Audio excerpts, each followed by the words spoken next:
Welcome back to the ESPN HOOPS HITS podcast presented by Tab. I am the Scope and I am back, joined by my man, the Grub. Grub, last week, you and Benyam killed it, mate. Absolutely killed it. I watched it from all the way over in Bali, but it's good to be back and doing Hoops and Hits with you, mate. Yeah, we missed you. We really did, mate. I had to take the reins, which was interesting. But no, Benyam, he knows his NBA. He's got that basketball IQ, doesn't he? It's actually good to quiz him. He knows a lot about the sport. So, but mate, we did miss you. Was the wedding fun? Yeah, good. Funnish? Good wedding over there.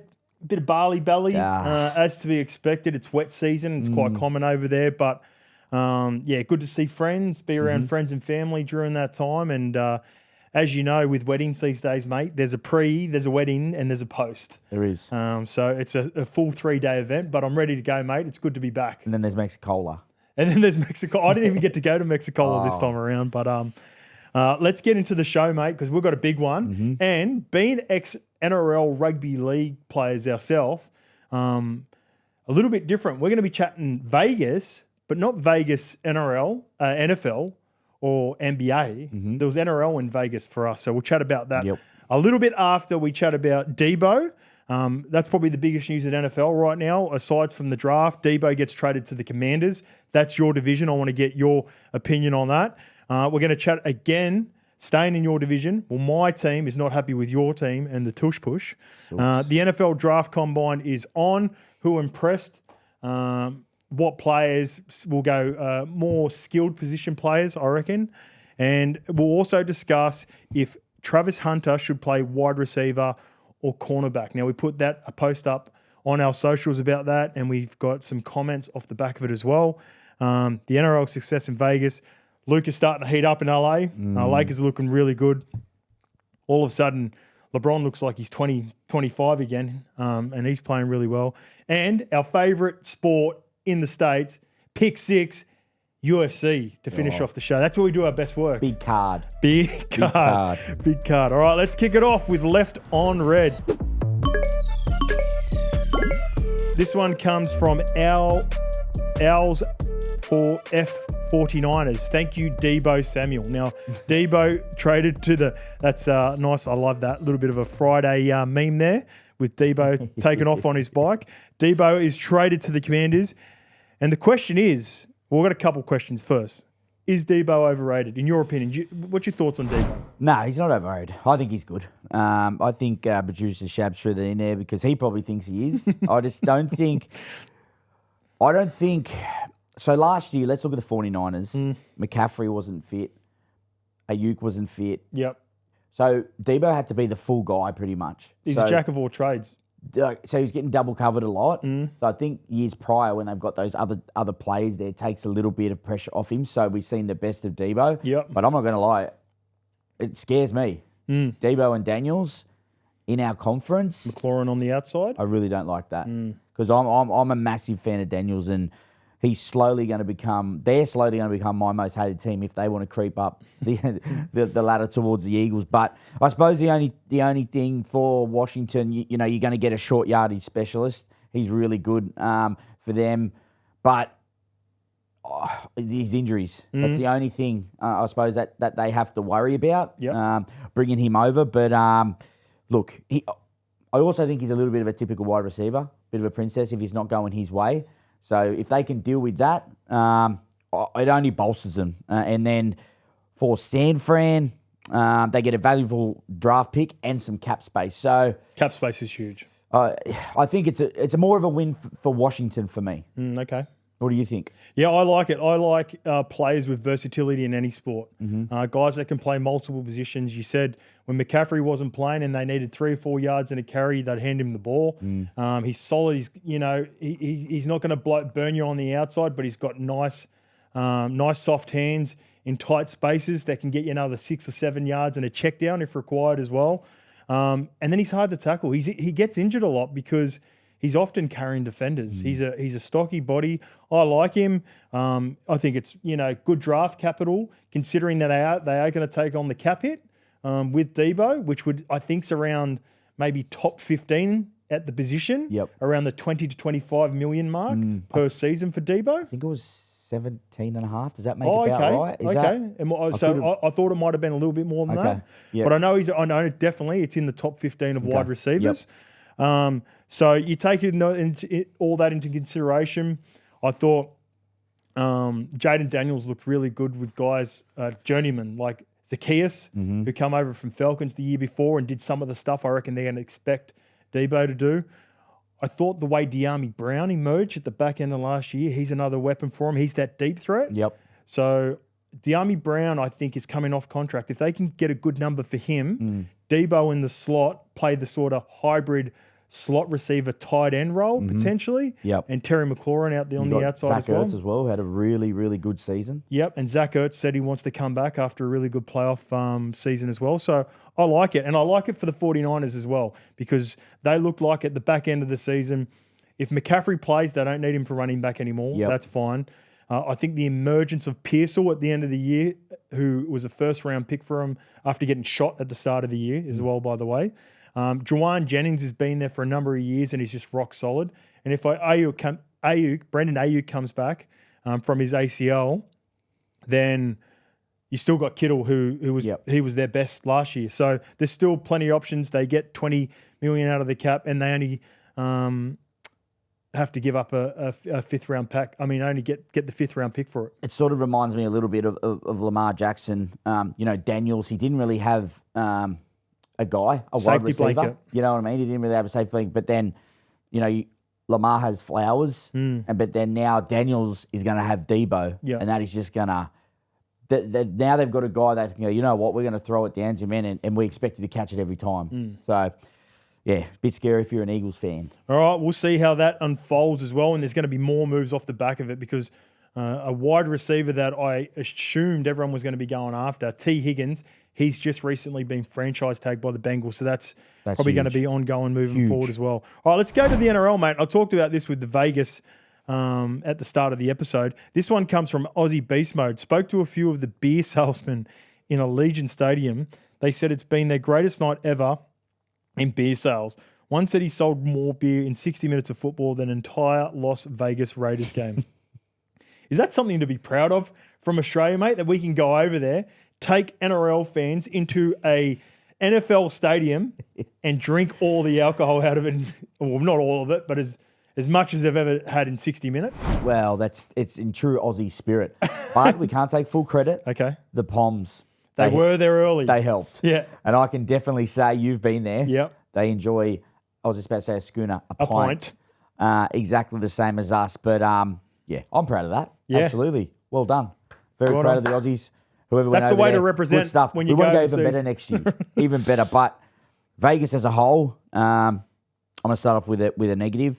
But everyone's been saying it. 4 games is way too much. Yeah, it's a lot of footy. It's a lot of footy. I struggle to watch 4 games on the couch. I don't know how they expect people to go 4 games at the stadium. I love Volandis, how he come out and said it straight away. That is leadership, isn't it? That's why I love him. Yes. On the front foot. Yep. Not tiptoeing around. Article about it in the paper. Article about it.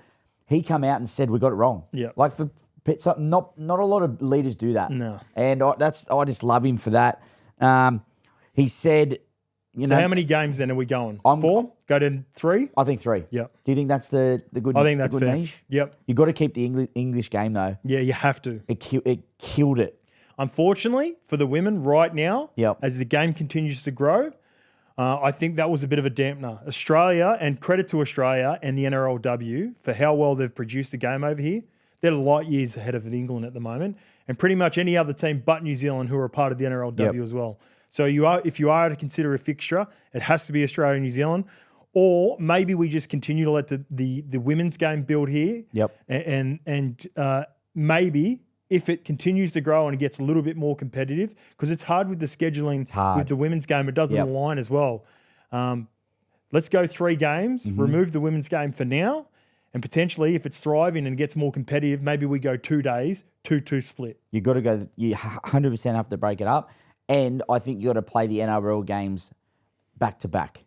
Like I would have went Super League, Women's, NRL. Okay. If the 4. Okay. Just because I heard Volandis say on the news the other day that there was 50 or I think it was 50,000 people there, but Yeah. for the Penrith Sharks game, our biggest game, Yeah. there was only 30. 30, yeah, and we people want leaving. that's the product. Panthers are the four-time champs. We want people watching them. I also will say, this is a little bit of a plug for my boys. Get us there next year. You can't see that.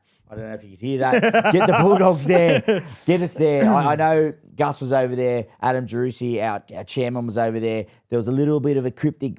Did you see the cryptic message? No, I didn't. So there was a Bulldogs jersey on the back of a seat at the stadium with 26 on the back. Oh, I like it. I don't know if that's playing games, but it has been said that the Bulldogs and the Dragons have gone as a package to the NRL to try and go over there. Two big clubs, two passionate fan bases. That's what we need. I like it. I want the Bulldogs to be a part of it next year. We've got a strong affiliation. I'd love to be going over there. If the Bulldogs are there, I want to go there. How about this for a plug for a team to get over? Here we go. Shout out to the 167 podcast, Cameron Munster, Jerome Hughes, Ryan Palpenhausen, also rugby league players that absolutely love their NFL. They had Rob Gronkowski on their podcast last week, and he said on their podcast, if the Melbourne Storm go over there, we'll get Gronk to Vegas. Wow. Now, if that's not enough of a bargaining tool for PVL to consider, then I don't know what is. Gronkowski with the NRL, I know he did some stuff leading into it, but we need some stars there on game day. And Dogs, Storm, they have to be locks. That's two locks. Who's a big rivalry of the Storm? Manly. Send Manly again. Ooh. Too big. Manly back. The Battle of Brookie. Ooh, I like it. Who else did the Storm not like? Storm, well, you had a good run-in with them in the grand final, didn't you? So Yeah, but we're already going. We can't play two games. It's not a round robin, mate. no, but you just... Oh, you want us to play the You Storm? play each other, yeah. Oh, Storm versus because I thought Bulldogs. we were And we'll playing pick- Dragons. I thought we were thinking about a Sevens Gala. They were just going to go around No, like that. if you break it up to 4 games, you play the Dragons first, then you have 2 games break, and then you play the Storm later on for the 4th game. Oh, no, but I honestly, that's it. I think, and then everyone's saying, oh, I heard a few journalists say it's not necessarily, the American people aren't necessarily buying into the game. There's only about 10,000 tickets sold in America. In America? But That's still a great number. I still think it's awesome as well. But you know what? It is a spectacle Yeah. for the NRL to be playing over there. For us as a code in battle with rugby union and AFL, Yep. we're doing something that they're not. We're trying to create the gap. And I don't think it's a bad thing, even if they're not getting the numbers that they want. How long has it taken for the NFL to crack into Australia? They've been Yeah. slowly chipping away for years and years. And I reckon this year is probably the year. We were at the Stain for the NFL party. You can actually say it's slowly broken in, Yeah. hasn't it? Well, you look at so NBA and basketball is global, and basketball has dominated in terms. The NBA has been a brand that goes, it goes back to Jordan. When Jordan sort of blew up, NBA just went global, and it's sort of played everywhere too around the world. So they always had this stranglehold on the global game. But NFL, with the popularity of ESPN and subscriptions and going around now, you do get to see more NFL, and NFL's just spiking. Like it's killing it in the States, and it's only getting bigger worldwide. And that's a representation, mate, of having, like the NFL in an NFL stadium, have an NRL come over, and then also coming back the other way. We've talked about it already, playing a game here in Australia, the NFL. So we're having a battle here between the AFL and rugby union. They're having their battle over there, the NFL versus the NBA, to obviously a bigger extent, but that's where that sports is great. And for us as consumers, we got the big dogs battling up the top for our eyeballs, and we're the ones that get to benefit from it. I've got a little one as well. If we're thinking of who we're going to send over for next year for the Super League game, Who you got? the Hull Derby, I like KR it. versus FC. I love One it. of the biggest derbies I've ever played in my life. Yeah. Literally. I've never seen so much hate ever between two clubs. When I played over there, it was talked about in other teams. So other teams. So when when I was at Wakefield, the boys got excited to watch. Not every game. It wasn't like this, but we would all sort of get together and watch that game because that's how big it was. So I like it, mate. That's a great shout. All right, let's move on to the combine. We've got a message here off Instagram from Jay Cares. Jackson Dart's easily the best quarterback in this group who performed at the combine, because Cam Ward and Shador Sanders both just went there for interviews and I think just got their weight and height tested. Yep. And then on Instagram from Sanyalaji, Henderson could be a surprise riser after a really strong 40 times. So who impressed you at the NFL draft combine, mate? First things first, let's talk about the combine. Why don't these guys have to compete, and some people do? Well, it's an invite, mate. So what happens is a certain number of people get an invite. So not everyone gets an invite. I think a big part of it is teams putting in applications for certain players. That factors in as well. And also some players like a controlled atmosphere. So they have their pro days. They're around receivers that they know their the way, a receiver might know. A quarterback might know how a receiver moves a little bit better. So he likes it to be controlled a little bit better rather than having a random Jackson Dart from Ole Miss thrown to a wide receiver from Alabama who he just doesn't know his tendencies. So that's why a lot of people choose it. There are also reasonings behind if people don't think they're necessarily scores aren't going to be great compared to their film. So there are players that decline it for that reason as well. And that's a point that I was going to bring up. I feel, you can be an absolutely amazing tester. You can do all the things, off the field. You can have a good 40-meter sprint. You can have a great high jump. But when it comes to the lights, the bright lights, it's totally different. Tom Brady's the perfect example.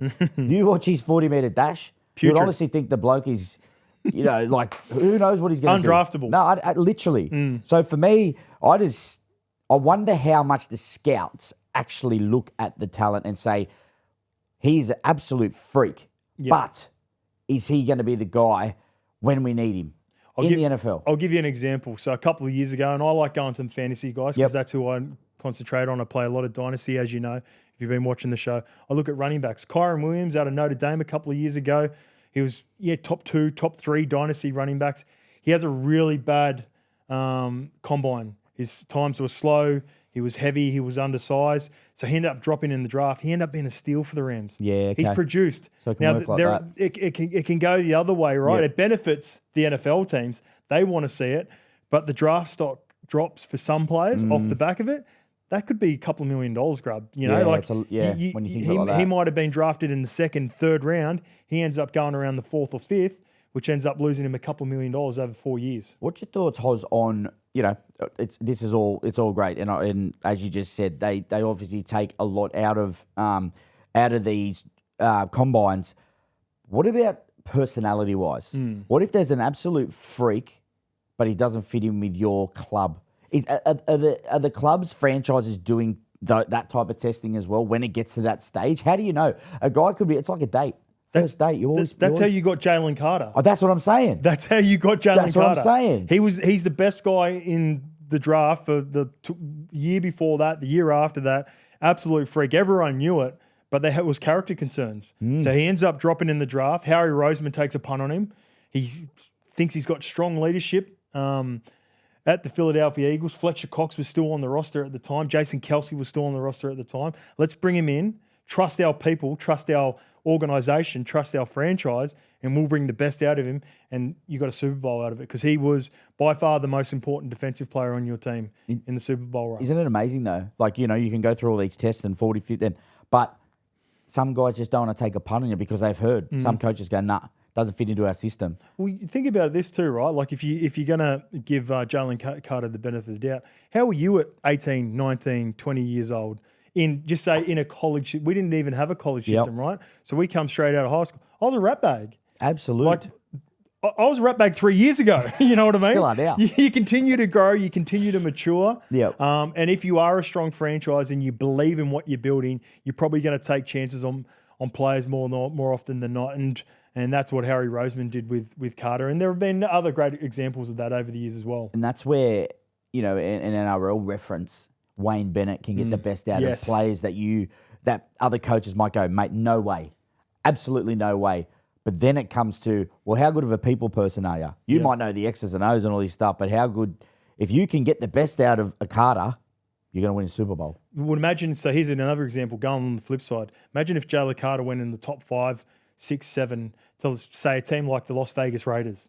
Bad situation, city that's got distractions, a rotating head coach, rotating GMs over the last 3 or 4 years. Maybe we don't see the best of Jalen Carter ever. Like, if he doesn't drop down and go to Philadelphia Eagles, it can go the other way as well, where he becomes a wasted talent and a player, the best that never was, sort of, doesn't live up to his college production. So true what you say, mate. We don't know him from a bar of soap, but I'm thinking a guy like Carter needs stability. And if he hasn't got that, he can go off. So, yeah, that's so many variables in the combine, mate. Yeah, and that's the thing. If you don't delve into the combine, you see it on TV, and it's literally just about the sprint, and you hear the commentators talking about that. But from a coaching background and from a franchise background, there is so much more. I reckon those 15 to 30 minute interviews are as important as the testing that you see in the 40-yard dash, the cone drills, whatever it may be. I don't need to see. I keep going back to him. I don't need to see Jalen Carter pump out 20 reps on the bench press because I've seen him just dominate people in college. I want to sit down, have a conversation with him, find out if it's a product of his environment in Georgia or can we get the best out of him at Philly. And I think that's what Harry Roseman did really well. All right, let's move on to Facebook. And this one comes from Johnny Root. Travis Hunter just said that playing wide receiver and cornerback is harder than Shohei Ohtani pitching and hitting. Conclusion? Travis Hunter is delusional. Hunter backs himself in a big statement. Is he right? Well, I don't want to answer that question just yet. Travis Hunter, what are you doing, man? Why is he coming out with these outrageous statements? Well, this was asked of him, wasn't it? Like, this was someone put it to him. Did he just come out and say this willy-nilly? Well, either way, you don't compare yourself to Ohtani, the greatest baseball player at the moment. Yeah. He's breaking records like there's no tomorrow. Like, this bloke's been a 3-time MVP. Don't be comparing yourself to him just yet, mate. You've just come out of college. Look, and this is what I feel a lot of people coming out of college do. They put targets on their head, like, for no reason. Like, isn't it? What's wrong with being under the radar and earning your stripes? And then it's just they don't like going under the radar, do they? There, mate. They don't like it. Yeah. Mate, you're gonna have egg on your face if you come out there and you don't produce straight away because you put the pressure on. If you don't put the pressure on yourself and just learn your craft and go into a system and everything will be fine. But I just feel like there's backing yourself and there's confidence, but there's also crossing the line. And I just feel they cross the line. And I just feel with Hunter, he can actually. I'm being negative. I love him as a player, but I feel he's got to make a decision, and he can actually crumble if he's going into this thinking I can do both. I don't think it's going to happen. I don't think an NFL team's going to let it happen. It's interesting, yeah. It's definitely a wait and see. I think in terms of like what Ohtani has done, he's proved it now at the top level that he can do both at a high level. Travis Hunter has proved it that he can do it at the collegiate level, but he hasn't proved it at the NFL. If he is able to pull it off and do it at the NFL level, then yeah, it's just as hard. Like, they're both extremely hard talents on both sides of the ball or football or gridiron in NFL, similar to the MLB. Like, to be elite at two different skill sets, completely different skill sets on the one game would be elite if he's able to pull it off. Is he going to be able to do it at the NFL level? It's going to be really hard, mate. In saying that, coaches these days with analytics and being innovative, the game's constantly changing. 5 years ago, going for it on a fourth down would be considered risky. Like, like, if a coach went for it, there would be blowback if he didn't get it. Now, 80% of the league go for it on 4th and 1, 4th and 2. So there are always coaches and analytics and that trying to be innovative with their data. Maybe if he does want to play both positions, it might not necessarily be 100% of the snaps on both sides. Maybe he has a 50-50 snaps where you bring him in defensively as a cornerback for crucial third down situations, 3rd and 5, 3rd and 6, 3rd and 7, where you need to get a stop. And then same thing offensively as well, where he's going to play a lot of snaps outside of it, but if it's a 3rd and 5, 3rd and 6, and you need a difference maker on the outside who can scare the defense a little bit, mate, like, I don't know. It's going to take a strong head coach, similar to what we were talking about earlier, to take a punt on it and even consider doing something like that with Travis Hunter. Do you think though, Hoz, that okay? Let's answer the question you asked first. Absolutely, it's harder. Well, it's a different lung capacity to baseball. Yeah, pitching, batting, you're there. It's more nervous energy, you know, like when you're batting and get that. But this is wide receivers. You're going up and back. If you're not getting the ball, up and back, and then on the defensive end, hardest, you know what I'm saying? Yeah. Like it will be. But okay, let's break it down even more. If he in the NFL, these are the cream of the crop. These are the best of the best. I just don't know if he can be smart enough and good enough to be able to break down the offensive side and the defensive side of it and be great at both. Like, I just think it's going to take away from one. That's fair. He could be here as a wide receiver, but because he's thinking about a defensive end, I think it brings him back. Yeah. I really do. And then you've got to go through the playbook of it as well, which, like the preparation for games, going through both schemes for an offensive scheme and a defensive scheme and cramming that in. And then position groups break up all the time once they do training as well. So that's going to be problematic as well. Does he go in the top 5? Yeah. Yep, definitely. What team do you reckon go take him? Tennessee at 1 currently. Cleveland just after him. The Pats, I believe, are at 3. Well, you'd be thinking Tennessee are taking a quarterback. You'd be thinking Cleveland are taking a quarterback. There's been a lot of chat around that, yeah, and Deshaun Watson. I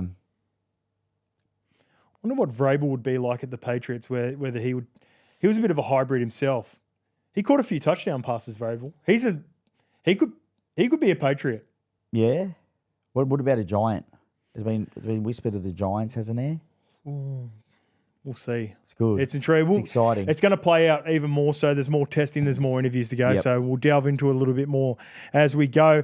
But let's get over to Facebook. And this one comes from Bo Hilbert. Better than Jordan. He's up statistically against the Clippers. Luka Doncic's record against the LA Clippers is outrageous. So this is his record against the Clippers, which is one of the best of all time against any team. Any player against any team, 32.5 points per game is crazy. Why is he so angry at the Clippers for? What's Los Angeles done? Honestly. Do you think, as a Dallas fan, do you think this could be the worst trade in sports history? It's up there. It's got to be up there. It's up there. Like we can't say it yet because we don't know what's going to happen. We don't know if he's going to whatnot. But for me, if I'm a Dallas fan, I'm nearly jumping off the bandwagon. Did you see they also traded Xavier Grimes to Philly? He put up 40 the other day for Philly. So like, what are they thinking? Like, honestly. Hoz, I got a question for you. This is a bit of a future question. Yep. He's going to be there for, you'd think, nearly forever. For his career. What do the Lakers need to put around him to ensure that they get a chip? Do they need to put players around him that are just going to play, role plays and around Luka, or they need to put a big body?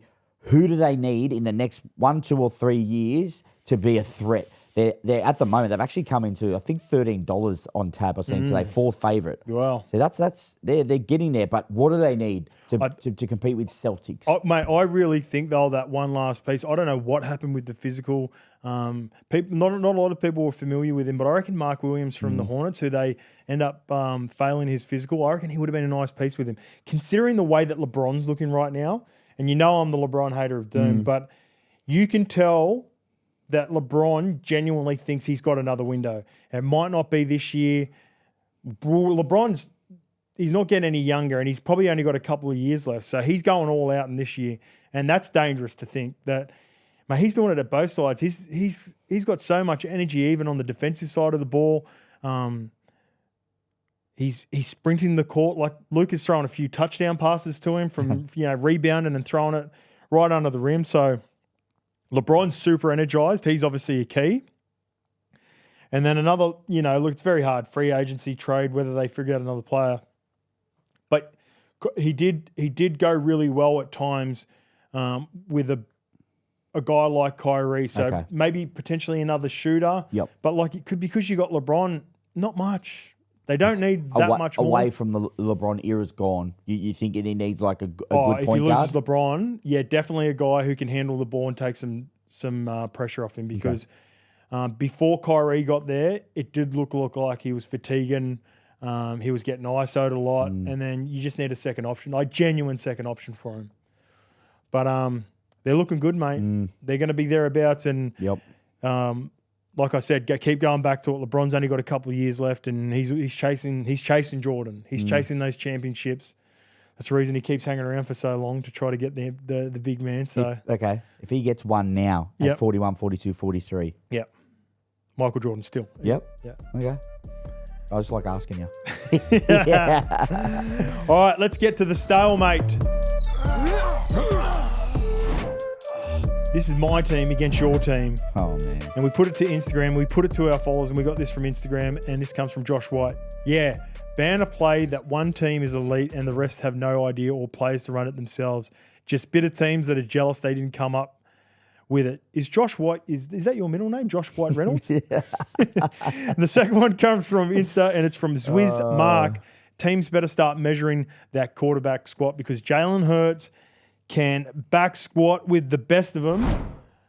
I'm a Packers fan, and there is no way we ban the tush push. Find defenders, find a way to stop it. I hate the idea if someone's good at something, then you ban it. It's silly. And I don't know if the Packers, like where this come from, if this is 100% true that a report come from the Packers. It did.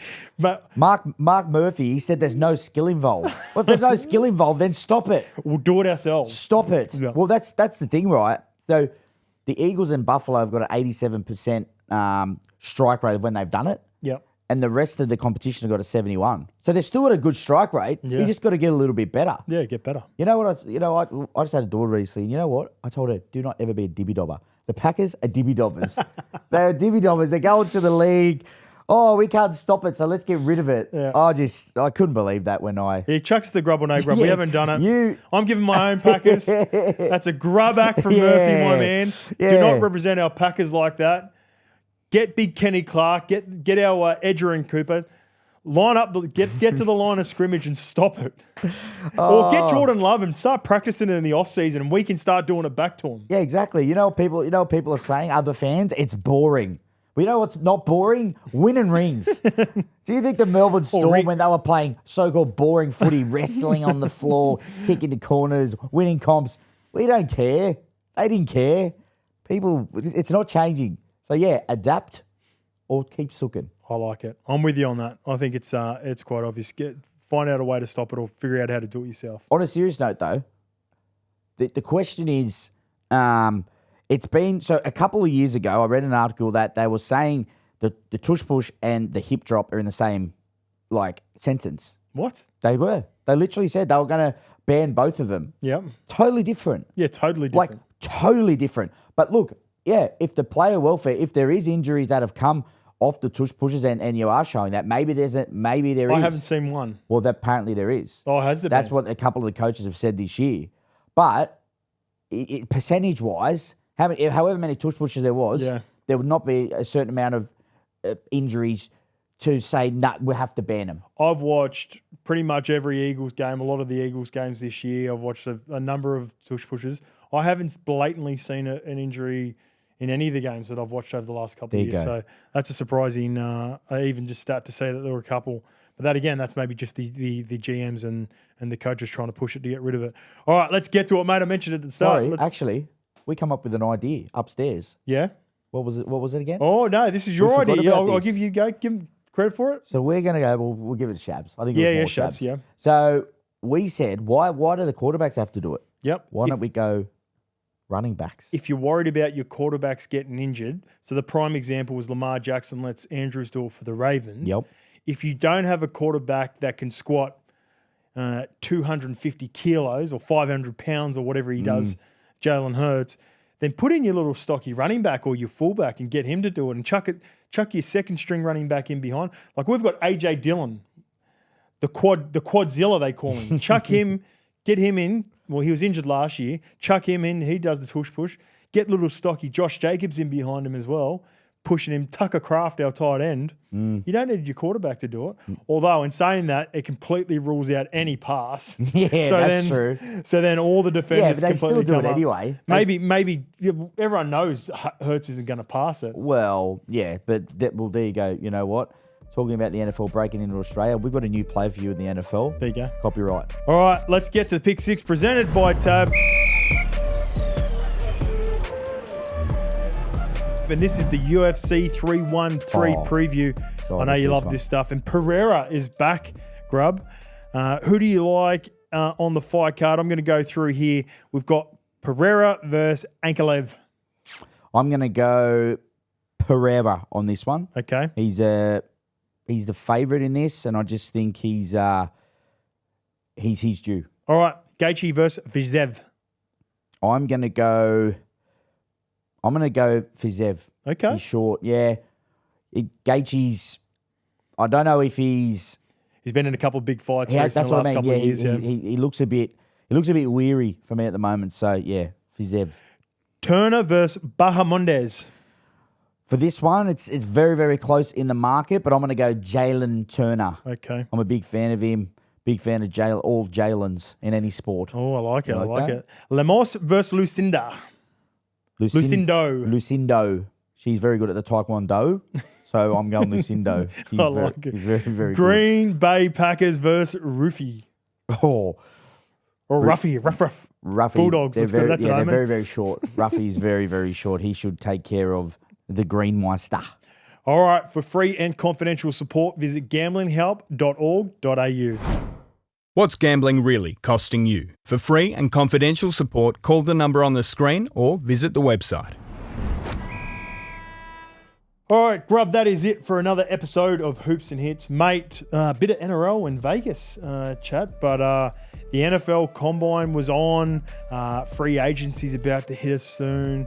We'll have the draft in about a month's time as well. It doesn't stop, and we're starting to get to the nitty-gritty of the NBA too. NBA finals are just around the corner. Can't wait, mate. How good is it, the US sports? Oh, I love it. It's all happening. Just try and go a week with your franchise not snitching on anyone, okay? Thank you. Okay. That's all I'm on. Thanks, mate.